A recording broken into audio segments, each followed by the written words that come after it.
Welcome everyone, Christine here with a discussion about the Total War Saga Troy and Mythos in 2024 and whether or not it's actually worth playing this particular game now that Pharaoh Dynasties has come out and does quite a lot of things better.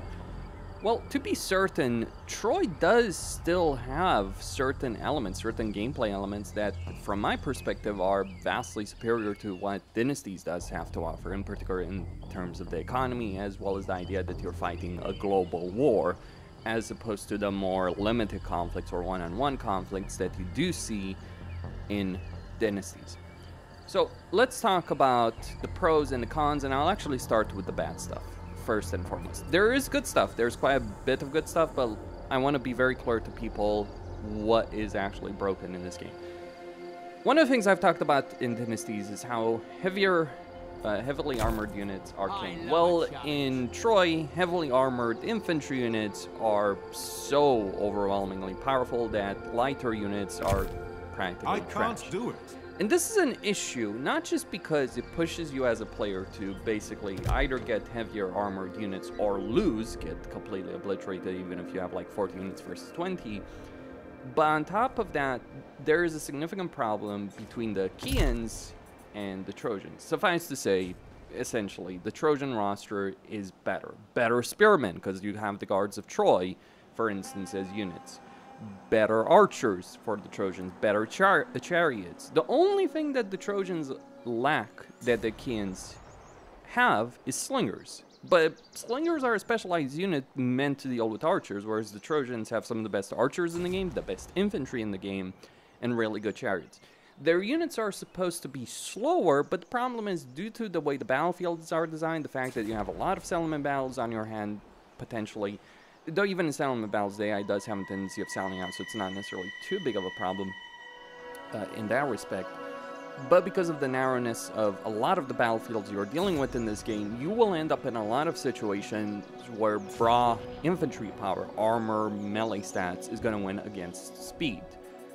If there's a complaint about Pharaoh is how light units get destroyed by heavy units, this is far worse in Troy. Because at least in Pharaoh, even inherently, even before the addition of lethality, you at least had the idea of armor degradation, which doesn't exist in Troy. So heavily armored units flat out win. So that is a problem. And then furthermore, compounding that issue between the Chians and the Trojans, the Chian situation is far, far messier than the Trojan situation, because they're Menelaus. He starts dealing with the rogue army here, and he starts at war with Troyzen. He has ruined settlement over here in Etis. He has to cross the sea, take this settlement, and then he has to engage in a bunch of naval warfare, island hopping, in order to get to Anatolia, which is not a great mechanic to deal with. I know it's correct from a quote-unquote lore perspective, if you will, or historical mythological perspective, but all the same, having to deal with naval warfare in a game that doesn't have naval battles is not great, and it's worsened by the fact that in this particular game, one of the key features is that obviously you have the Trojan War, this massive conflict between the two sides in Anatolia and Achaea. But the problem is that I love sending armies against the weakest opponent, which just so happens to be you. Like in this campaign, within the first 20 turns, I had invasions from Paris, Hippolyta, Hector, as well as other factions invading me. And I had to not just repel those invasions, but expand. I was able to cheese my way to victory, but it wasn't great. So the start for the Chians is far worse than Trojans. They don't get along as well as the Trojans do. Because you look at Troy, you have Paris, Hector, Aeneas, and Troy, the city of Troy itself, all close to each other. Yes, the city of Troy is a passive faction. They won't go out and attack you. But here's the thing. Being able to build, to get 3, 4, 5 military allies very early on in every single Trojan campaign is such an incredible power boost, it's not even freaking funny. And I'm not even talking about the Amazons, I'm just talking here, like, let's say you're playing Hector, you're gonna get Paris, you're gonna get Aeneas, you're gonna get Troy itself, you're gonna get Lycia, there's also a faction over here in Metina. Then there's two minor Trojan factions that are meant to guard the city of Troy, though they are active. So you get a lot of allies, you have a better unit roster, and on top of that, you have better access to resources. Consider the situation Hector starts in. He starts over here. He has a gold mine right over here. He has another one over here, another one over here. He has bronze, wood, easily accessible in his campaign. The only bad Trojan campaign is Paris, but that's just because he's also dealing with the coastal invasion aspect. But if you're playing any Achaean campaign, with the exception of Odysseus, who has his own can of worms to deal with, you're gonna be dealing with the coast over here, which is just not great. Be it Argos, Salamis, Mycenae, or Sparta, you are going to have that particular problem. Don't even get me started on Achilles, who's like right in the middle of Lion's End. Though, at least along, compared to, say, Menelaus, you can avoid getting involved in the Trojan War from the start. Just take your time, deal with the minor factions here, secure territory. Still, it is an issue. And also, compounding that particular problem, Trojans get much better units right off the bat, be it archers or melee units, compared to you, whereas if you want any kind of decent units as a Achaean, you have to recruit, you have to get the tier 3 barracks or some kind of tier 3 structure in order to recruit those units. So for instance, over here, if you are playing as Menelaus, what you want to do is either get axemen or get shielded spearmen, renowned Laconian axemen, all that, in order to really stand as much of a chance compared to those factions. But the Trojans have better units, better economy, and they don't have to recruit as many higher tier units or tier 3 units as you do when you're playing as a cast. So that is a major issue with respect to that aspect. Another thing is in relation to the AI, though that's also a problem that Pharaoh does have, and I'd say it has it worse, because the AI is going to sit on a massive stockpile of resources and not use them for the sake of attacking enemies. So although you have this war, it's just going to be a war between largely trash armies with the exception of a couple of good armies. Another thing is that how many factions have underwhelming mechanics. Mycenae, Menelaus, the naval supremacy problem of Ithaca. So basically Ithaca can't take regular settlements, it can only take coastal settlements, which, yeah, limits your potential in the campaign. Or like the hordes of Rhesus. You might say, oh, you get the hordes of Rhesus. Yeah, but they're armies that can't be reinforced, so you end up having to fight a lot more battles, or Memnon's entire campaign situation as a pure horde army. So that is not a great situation. I'm glad that they moved away from that system, or just moved away from hordes in general. But yeah, you do see a lot of design choices that were a bit questionable. Also, the AI has significant cheats in battle on legendary difficulty or higher battle difficulty. So you not only have to have an army equal to the opponent, you have to have a much greater army, and also cheese the shit out of the AI in terms of battle tactics. You can, don't get me wrong, you can win against overwhelming odds. I've been doing this throughout this entire campaign, but yeah, it does get tiring after a particular while, especially when you're dealing with opponent after opponent. And this is in the context where the AI is limiting its resources. Another thing, final thing I'd say as a major con, is how important gold is. Because gold gives you instant construction, and gold trades far better against everything else. But there is limited gold on the campaign map. There's only certain deposits and they run out. So being able to start with gold from the very beginning is an enormous benefit. You'll have more gold throughout your campaign, you can use it for other things, and you can trade with food, which AI will have plenty of during the course of their campaign. Even minor factions like Troyzon over here will stockpile a massive amount of resources. The reason, by the way, they're an ally as opposed to vassal Mycenae as well. Mycenae got confederated by Diomedes in this particular campaign. So just some things to be aware of when you're dealing with this campaign, just some limiting factors. What are the good things, though? Well, I'd say the whole mythos thing does certainly add a good amount of variety. So things like centaurs, giants, harpies, all that, it is pretty great. Then you talk about the greater creatures that you're talking about. So you're talking about the Archgriffin, or you're talking about Cerberus, or you're talking about the Hydra. I'd say Cerberus is significantly better in terms of like the economic boost he gives you, though the Archgriffin is obviously much better in terms of battle, because like flying units.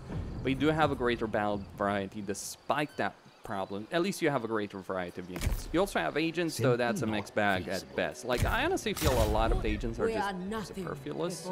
It's like they add some spice, but it also gets annoying constantly dealing with enemy spies. And since AI has a lot of resources and you don't, yeah, you're going to have a lot of agent actions against you. Most of the time they do very, very little, but when they do, it feels really annoying because, yeah, countering that is a problem. When we're talking about the really good thing that I do like about Troy, it is that global war, even though it The execution of it does leave a lot to be desired, but at the same time, at least you do have that global war where various factions are fighting against each other, which is actually a major benefit in this game, because one of the problems that happens in a lot of Total War games, you can pick and choose who you're going to fight, and you can manipulate things so you're only fighting one faction at one time. You're not going to be able to do this in this game. Even if you get a peace treaty, would say, you know, I got a peace treaty with Lycia, they broke it, attacked me instantly, or they got involved in another war. So you're going to have to plan a campaign where you're not just like, oh, I'll just conquer whatever territory is available. No, you got to worry, like, the AI is going to attack you, or 4 other factions of the AI are going to attack you. Your allies, they might help you in some situations. Like over here, Salamis and Argos have been launching a massive invasion with all they have over here, and Mycenae was doing this beforehand. So Achilles, Ajax, Diomedes, and Agamemnon have been fighting to basically keep Paris and Hector off my back, while I'm out here dealing with Lycia and the Amazons. So you got to worry about it. Like, you can have a peace treaty with the Amazons, but you got to plan your war around that. Another great thing about this game, and one of the really big selling points, is like the gods are a better system than what we do have in Pharaoh, which is nice. Like, much more power. Yes, Aphrodite, Zeus, and Hephaestus are basically gods among the gods among gods, more or less. They're far better than the other choices, but at least you do have multiple choices and can worship at various gods at a certain at different points, and you can prioritize that. So I do like that. Another thing that I really, really like over here, and one of the things that I dislike in Pharaoh, is resources. Even though I'm at a significant economic disadvantage, and yes, having like bronze, wood, stone, gold, especially gold early on near you is a significant benefit, which is one of the things that makes Aeneas basically a god among the characters that you're playing in the campaign, because he has all of those, he has no opponents that are going to attack him, and you can play the entire campaign just dealing with minor factions. Speaking about, like, yeah, aggression, like, for instance, the Amazons are sending an entire freaking army over here against my territory and my ally territory, though hopefully my allies will be able to counter it. We certainly have Troyes over here. I'm ready to talk. War with the Amazons over there. But yeah. But one of the things I really do like is how many resources you can get.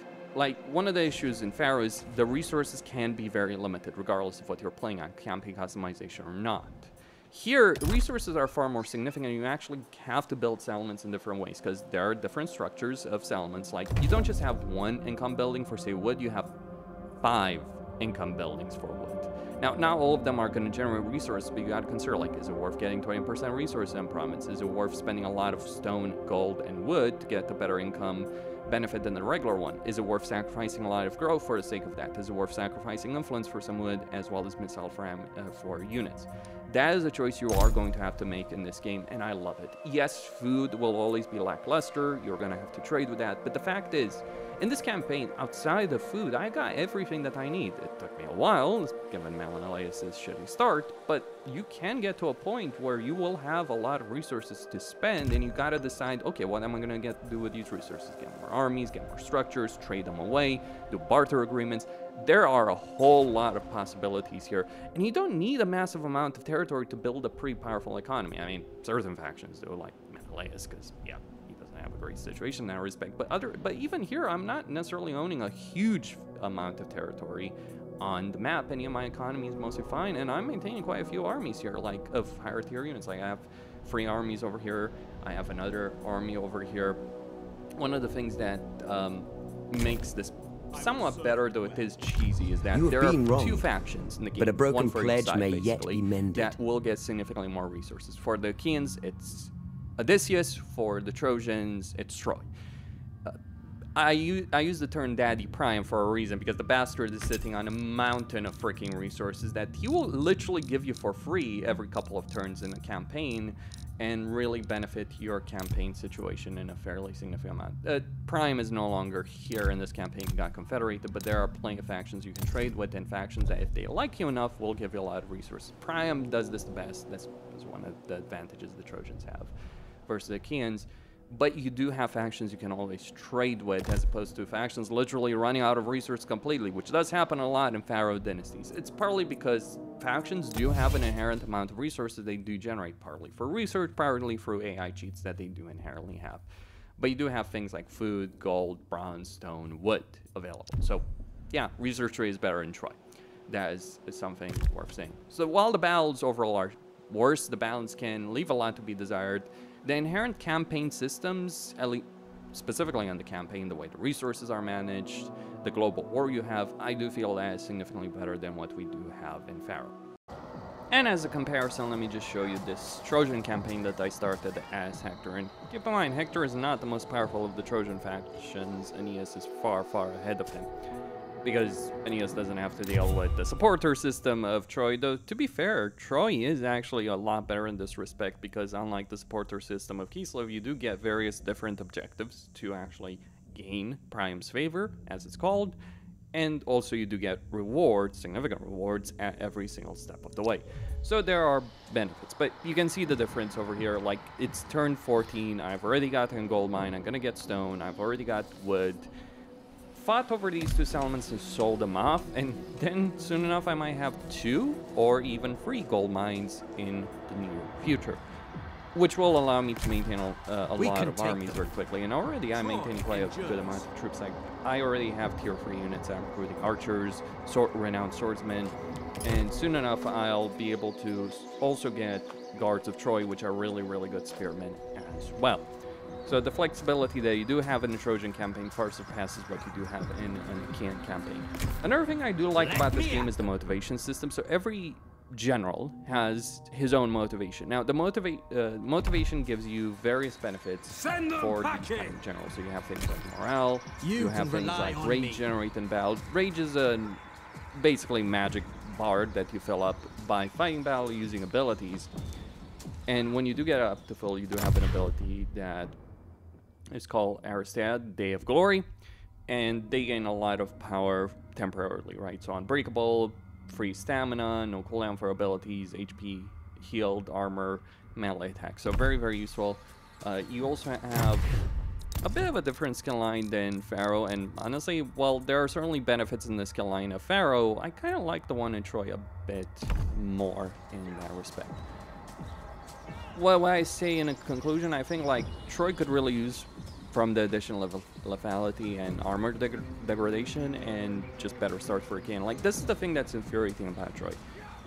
We've seen with Pharaoh that you can have interesting battles in this period with things like lethality. If they could add these features in this game and just give the Achaean factions better resources, better starts, different regions, all that, that would work better.